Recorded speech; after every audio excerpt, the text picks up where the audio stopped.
Hello, Tide fans. Welcome to Tide Talk. I'm your host, Sean Taylor, here again with Jimmy Messick, Maurice Booth, my usual two counterparts.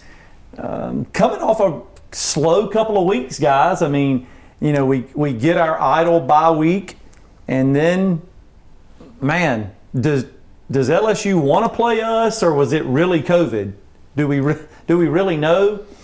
But now we're coming off yet another week, and man, a little bit to talk about. Saw some pretty good play from a potential SEC championship matchup with Florida. Saw a pretty good play this week from them. Maurice, you know, the talk is Kyle Trask. I mean, he is, you know, he's the Heisman Trophy winner already, He's right? the next shiny little toy or new toy. Hey, by the way, I got to tell you, man, love the shoes. Can we get a? Can you zoom in? I mean, love the shoes. Yeah, I don't like to brag, but they're European. So Maurice, you know, we get 2 weeks off basically. First, let's get something straight. Yes, sir. Yes, sir. I was told today is Navy Blazer Day. I'm the only one.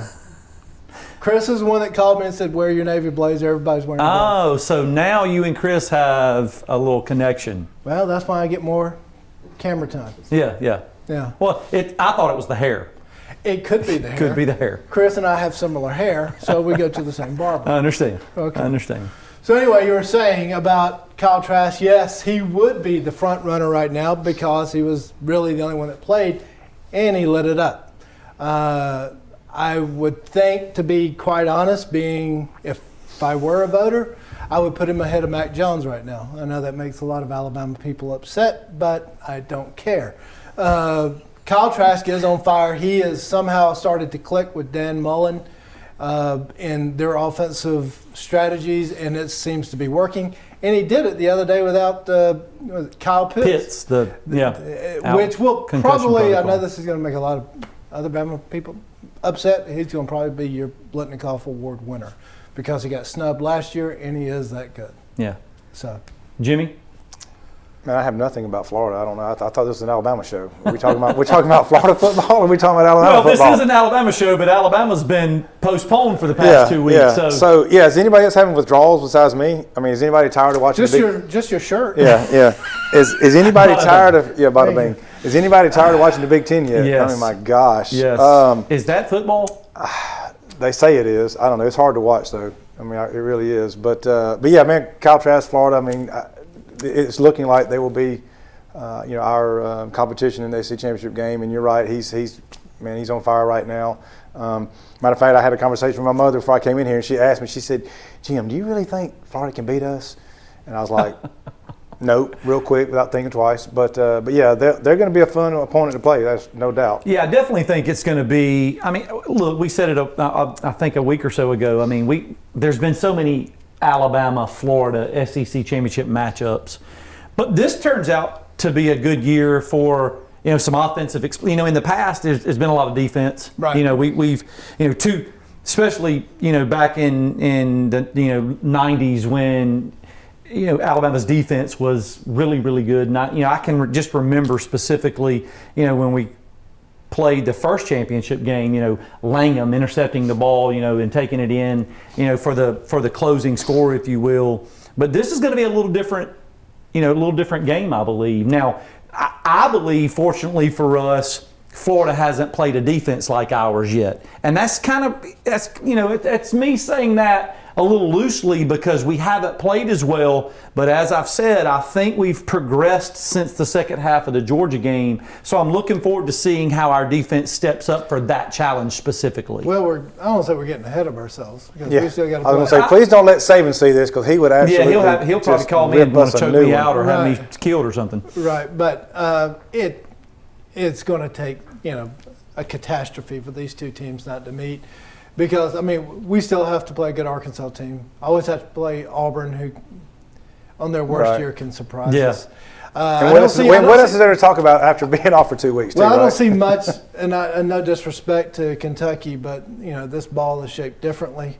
and they're ranked. I got a stat for you. They're 115th in the nation in offense. I hate to be ugly, but I think we can see why Joey Gatewood was expendable and he transferred to Kentucky. He hasn't impressed me. Do we experience the same thing that a lot of teams experience, and that is, are we looking ahead to the Auburn game as opposed to being ready to play Kentucky? We open as a 31-point favorite. I'll take it. We open as a 31-point favorite. Let me answer that. I would say no, emphatically, because we haven't played in 2 weeks. I mean, I know you have a tendency to maybe lose some of that intensity and maybe focus. But I mean, you got to think though, they've spent this 2 weeks again working on some of that technique stuff we talked about already this year on defense, and so I think they'll be ready to play Kentucky, and I don't think they'll be looking ahead at all. You have one more distraction for the 2 week, which Wisconsin did the same thing, and I mean they beat the brakes off of Michigan. But the thing that every team has, especially this past weekend, almost in the SEC, is everybody has to deal with the pandemic, right? And whatever's going on. So you're not sitting there patting yourself on the back. You're also worried about, hey, it's even more important as we get closer towards the end of the season. We need to make sure we take care of ourselves. Continue to do things right. It's like Saban said, I trust our players, I trust their families, but I don't trust Uncle Tommy. Well, and I mean, did you read the article that when they were talking to Mac Jones, and Mac Jones said, look, I went home and I sat on the couch, and even with family, I socially distanced myself. I mean, and he must be married. Did he really do that? I don't know, but I'm going to tell you this. I believe that Mac Jones probably did. I mean, he has looked forward to this season for especially the past 2 years, that, you know what, I mean, he's probably taking every precaution there is. Wouldn't you?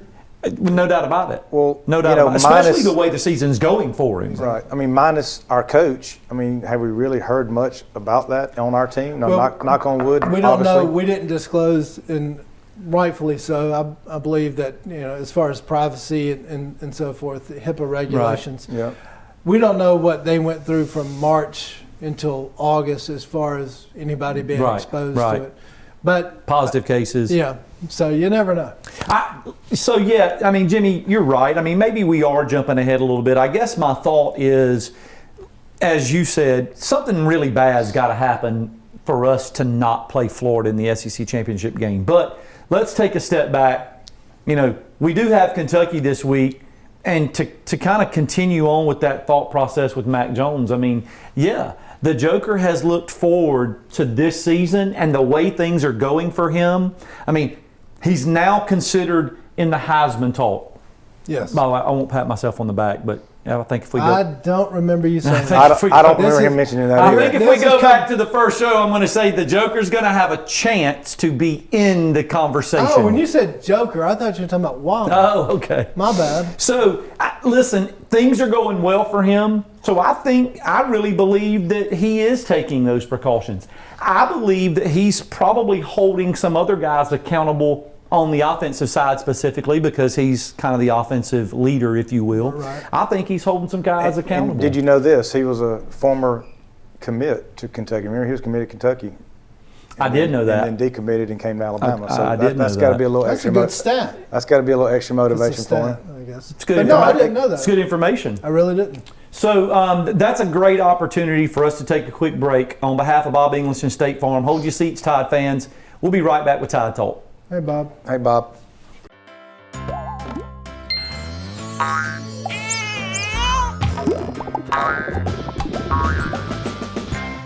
Enjoy the good times a little more with the right plan. As your State Farm agent, I am here to help you protect your dreams and loved ones with life insurance. With over 60 years combined State Farm experience, call me or any of my team to find out which options are best for you. Another way, we're here to help life go right.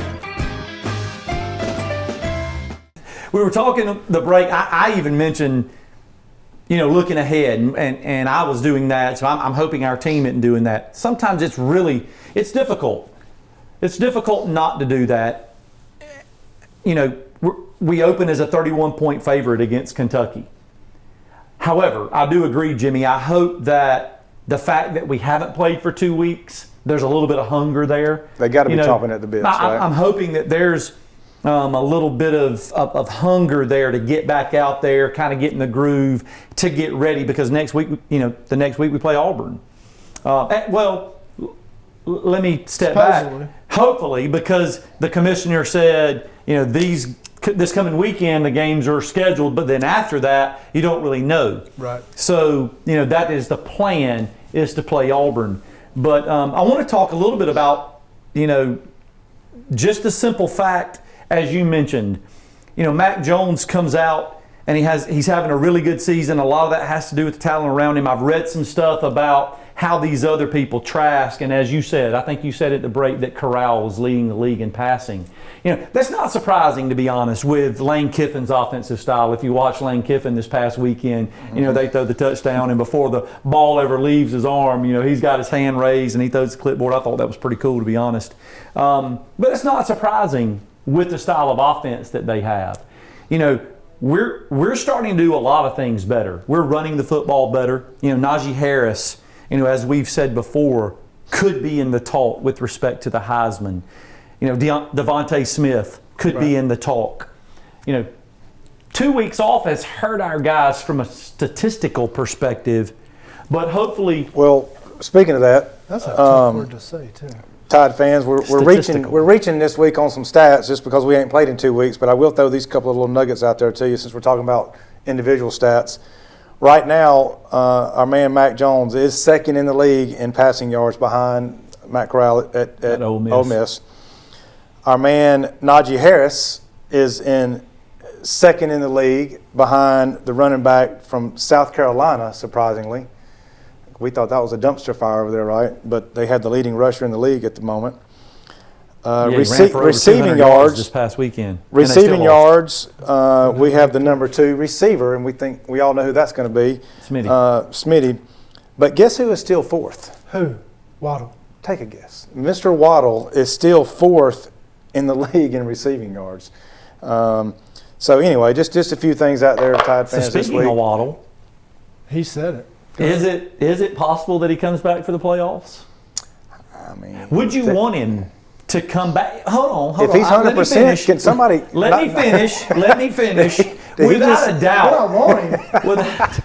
Hold on. I'm on a diet. It'd be like me wanting a Big Mac. Yes, I want him. Would you want him if he's not 100%? Is where I was going with that. Well, I mean, if it's healed and he's going through rehab, his 85% is better than others' 100%. So yes, put some tape on it. If you want to play, let's play. So do you leave that up to him? That's kind of where the doctor's clear. Yeah. Right. But that goes back to, okay, let's say he's as I've been 85. here to follow the science. Yeah, 85, 90%. But the word gets out, hey, he's there, he's almost there. Maybe he starts practicing. Schemes. Now the defense on the other team has got to go, you know what? Okay, now they got Waddle back.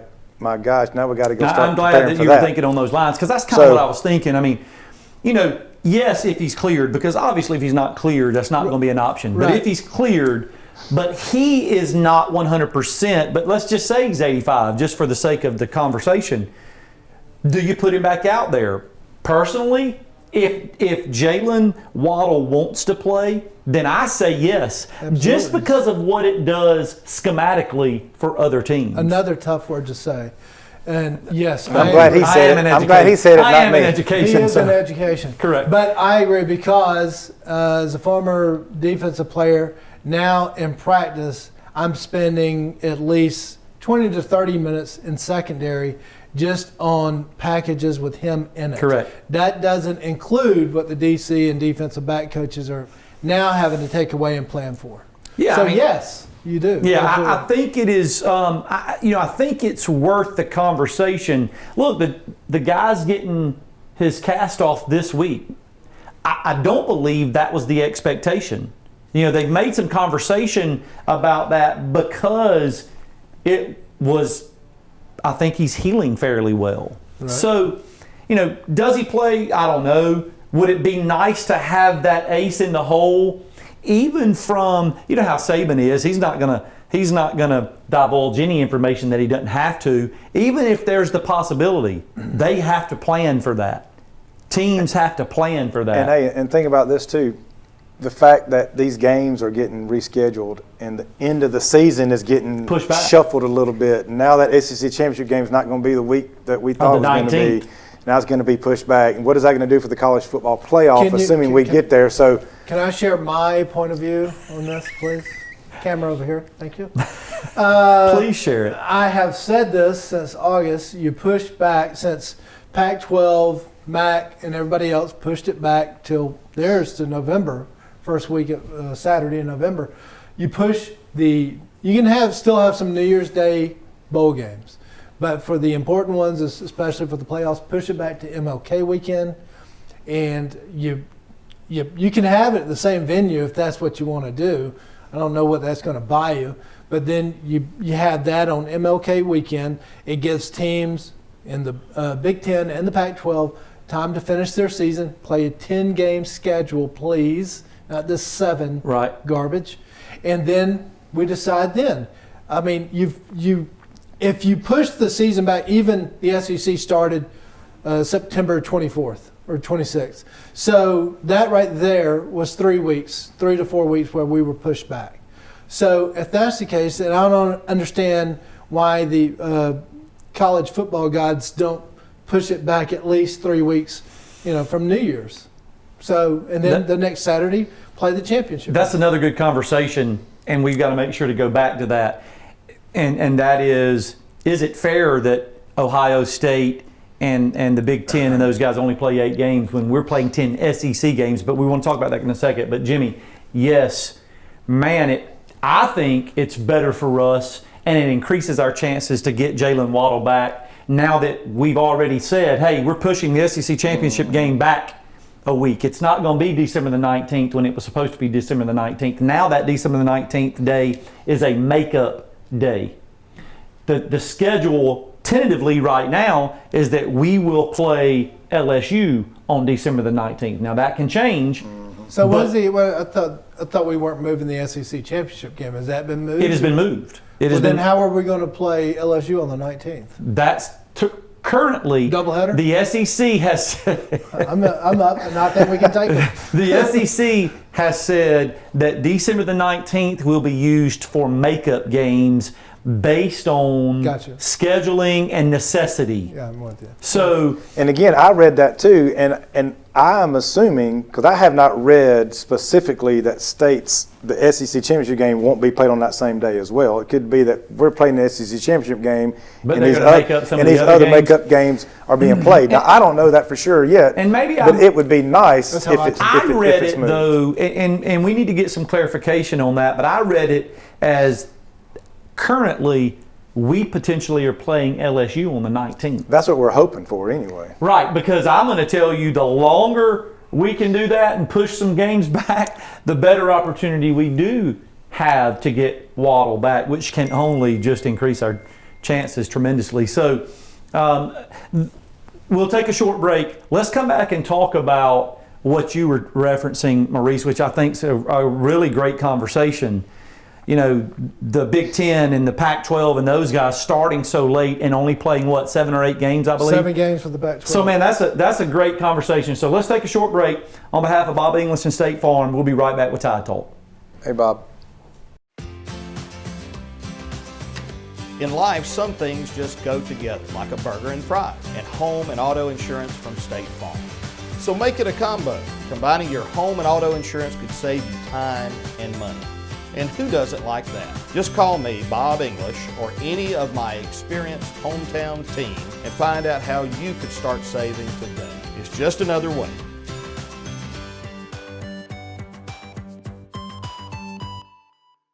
All right, welcome back, Tide fans. Right there before the break, Maurice, you brought... Holding for Commissioner Sankey. Yeah, tell him it's Mo. Yeah, call me back, Mo. He's going to get back to me. All right. I know people. So, I hear you. I'm glad you do. It's the jacket. That's why I have you on the show. It's the jacket. Maurice, you made the comment about the Big Ten and the Pac-12 and those guys starting. I think it's worth the conversation. The debate for years with respect to the SEC and who plays the better football. We're playing 10 SEC games, potentially 9, but scheduled 10 SEC games versus these guys playing 7 or 8 games. The impact that has Right. on the team physically and statistically. You use that word twice, and I can't say it. But let me. A lot of conversation this past week has been on NCAA basketball, them pushing it back and having the March Madness at one venue. But they're getting everything in sync, so everybody has the same type of schedule. I don't understand what is so difficult About doing it for us. about doing it Yeah, this for way. football. Yeah. And if you're let's say Mountain West team, but I know the Pac-12 2 teams want to play. But if you don't, okay, we'll forfeit. Just don't show up. If you're that concerned, legitimate, I get it. I'm not going to question you if you don't want to mess with the COVID. I get it. But if you want to compete and play the same number of games, and then we'll see at the end where you stack up. Now, keep in mind, if you don't make it into the playoffs, there's still opportunity to make big money for your school and For some of the your other bowl bowls. game. But Right. you know, at this point though, I'm not sure how these conferences like the Pac-12, for instance, can in the middle of their season go, hey, you know what? I think we need to go schedule a couple more games now. I don't know how they do It's that. within the conference. We're doing it. We're doing it in the SEC. I mean, I understand, but You own again, the stadium, so it you've seems got like first right. look, they take a year or longer to try to put schedules together for the next year than the coming year. So now we're expecting them to put something together in just a couple of weeks. But think about this. So I don't know. though. I wish it, and it needs to happen. I wish it would happen, but I just don't see how it can happen. But think about this. Yes, you own the stadium. I mean, this year, season was supposed to start Labor Day weekend, first weekend in September. They pushed it back 3 weeks, and the entire schedule changed. So it's possible. Burn. It's possible. Got you good there. You can do it. It's just a matter of how bad do you want to do it? How bad do you want to compete? Do you want to be considered in the college football playoffs? So it can be done. Again, I agree with Maurice. You own the stadium, so you have first dibs to what's scheduled there. You know, and things changed for us, and in 3 weeks' time, we had an entirely new schedule. You know, we are used to playing Auburn at the end of the year. But we're the SEC though. Well, true, and maybe that's the reason that the SEC's always been considered, well, especially from our perspective because we're SEC folks, Right. the greatest conference in football. With the greatest team. Right. Yeah. And we're talking about Alabama because we don't want Jimmy's mom to be upset. That's right. She's been upset at me before, and I'm not going to cross that again. That's exactly right. So I take that back smart about man. Mac Jones. Yeah. Smart man. But yeah, so I tend to agree, Maurice, that if they wanted that to happen, they could make that happen, Jimmy, in a matter of I don't see what the big a deal phone would call be. with 2 presidents and ADs and Hey, in 2 schedule it weeks- and make it happen. 2 weeks you're going to play Oregon, and 3 weeks you're going to play Washington State. You're going to be there. I mean, it's really, they can hee-haw, they want to. It's not that big of a deal. If you want to play, play. But I really believe you ought to play 10 games and try to fit them in. And like I said, push it back. I mean, what else are we going to do, 2 or 3 weeks in January? Watch basketball. It makes me wonder too. Now that some of these games in the Big Ten are being canceled, and as far as I know, they're not going to be made up. I feel bad for Wisconsin So, because yeah. they've missed 2 and they look good. So, how does that shake things up? Or once things kind of shake up toward the end of the season, when we're talking about the football playoffs and these rankings start coming out, how is that going to affect a 5-0 Wisconsin team versus a 1-loss or even a 2-loss team that maybe again got more data and got more games to play? I mean, how does that help? Again, another 1-loss team, say like a Texas A&M, slide in that back door in that 4th spot because they've played a full schedule and somebody out of the Big Ten or Pac-12 hadn't played a full schedule. So it's going to be interesting to see how that. Well, they obviously have put together. The committee has put together a lot of variables and a lot of if-then scenarios.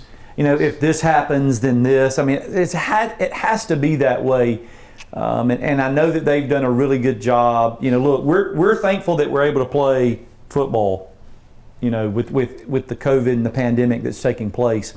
We're grateful to be able to play football, and I know that a lot of schools are. You know, most schools are not drawing the same revenues that they would because of it. Right. But Most or all schools are not there. all, No, but I mean, we've had some in the it's better than nothing. We've had some in the SEC, and including Auburn's game 3 weeks ago, where it looked like they had half the stadium there, which I was like, cool. You know, they're starting to loosen up a little bit now. It may tighten up because cases have gone up and so forth. But, you know, at least there's somebody, and I was listening to UCLA and Cal yesterday. Nobody was there at the Rose Bowl at 9 o'clock in the morning. But let's be clear, the only reason these other conferences are playing is because the SEC and the ACC Started it, yeah. Yep. I agree. So. I agree 100%. And, you know, so, you know, who knows what tomorrow's going to hold. I'm thankful that right now, as of today, we're going to be playing this weekend in Tuscaloosa against Kentucky. I mean, that's the plan anyway. We've done a really good job with testing, and you know, I think we're doing. I think all teams are doing the best they can as it relates to trying to keep a safe environment. And Well, Saban's press conference today, he did say that, you know, we're ready to play. I mean, we'll be playing. So test, you know, I know they test every day or every other day. But three times a week, if I read it correctly, 3 times a week, and you know, we're afforded the opportunity to be able to do that with the medical staff that we have, and a lot of schools, not just us, a lot of schools are doing that. But it's going to be, you know, I think a good chance for our guys to get back out there. I'll be honest, I'm kind of glad we're playing Kentucky, not having played in a couple of weeks. I think, you know, to get out there and maybe knock the rust off a little bit. I know that Saban talked, you know, last week about trying to keep things as, you know, close to normal as possible, trying to keep a rhythm. I think they practiced this past Saturday so that it was kind of like a game scenario. That was the conversation anyway. Right. So I think that we've done a good job with respect to keeping the same schedule and keeping a rhythm. Looking forward to, you know, playing Kentucky. You know, Stoops has done a really good job at Kentucky. They're at least a conversation with respect to football these days, and Right. I liked your comment. You know, the ball's shaped a little differently. Right. But you know, Stoops has done a really good job, and I think, you know, Saban's going to have the guys prepared. Brings us time for predictions. We're open as a 31-point favorite. Jimmy, I'm going to start with you. I know you don't like giving numbers, but Right. what's your thought? So, obviously, we haven't played in 2 weeks. I think we'll be ready to play. We'll be motivated to play. I know They got the 115th defense in the country, right? No, they got the 40th. Oh, I'm sorry. The 40. Yeah, so They're That's right. actually ranked above us. Defensively. Rude. My bad. I was just trying to give you something to. You So, didn't have yes. any stats. So Kentucky's defense statistically is one of the better defenses we'll play this year. Ain't gonna matter. Their offense is one of the worst we're gonna play this year. So, you know, again, it shouldn't be close. You know, I would bet the 31, and I think we'll cover. Is Jimmy wearing a belt? Are you wearing a belt? I am. Okay, I just want to make sure. No. Yeah, I don't want to expose anything. Trying to Yep, thank you. I say 31 to -2. We cover. No, I mean their offense is not good, and we're going to feel good about our defense, which is kind of a, you know, it's not a realistic. Got you flustered a little bit. We got you off track a little bit. No, it's going to be 42 to 7 or something, because they are just. I was watching them in the game against Georgia. I've watched them against Auburn. They are just. They are. When you say out of sync, there is nothing to their offense, and for the life of me, I can't understand why he can't throw it past 10 yards down the field. They were in a 2-minute drill, and he had to go, and it was down by 10, and he was throwing 3-yard passes over and over. I was like, yeah, they're going to complete those, but stretch it, and they just can't. They're just missing a lot offensively. Well, I'm going to give a different spin. I think it's going to be a little bit closer early. I think that we're, you know, haven't played in a couple weeks, and I don't care what you say, practice is not the same. I think the second half will take over. I think that our offense is too much for them to handle. I don't care what their defense is ranked. It's Kentucky and it's the University of Alabama. I think our defense is playing much better. So I'm going to tell you it's going to be 52-17. And I think it'll be a little slow early, but I think in the second half our guys will pull away and dominate the football game. So it'll be interesting to watch and see what happens. But regardless, hopefully we get to play. Looking forward to it. Looking forward to being back here next week. Guys, you can watch us at channel 207 or check us out on our YouTube channel. But after that, we'll be 7-0 and looking forward to an upcoming game with Auburn. So check us out again next week, guys, right here on channel 207. And hey, roll Tide. Roll Tide. Roll Tide.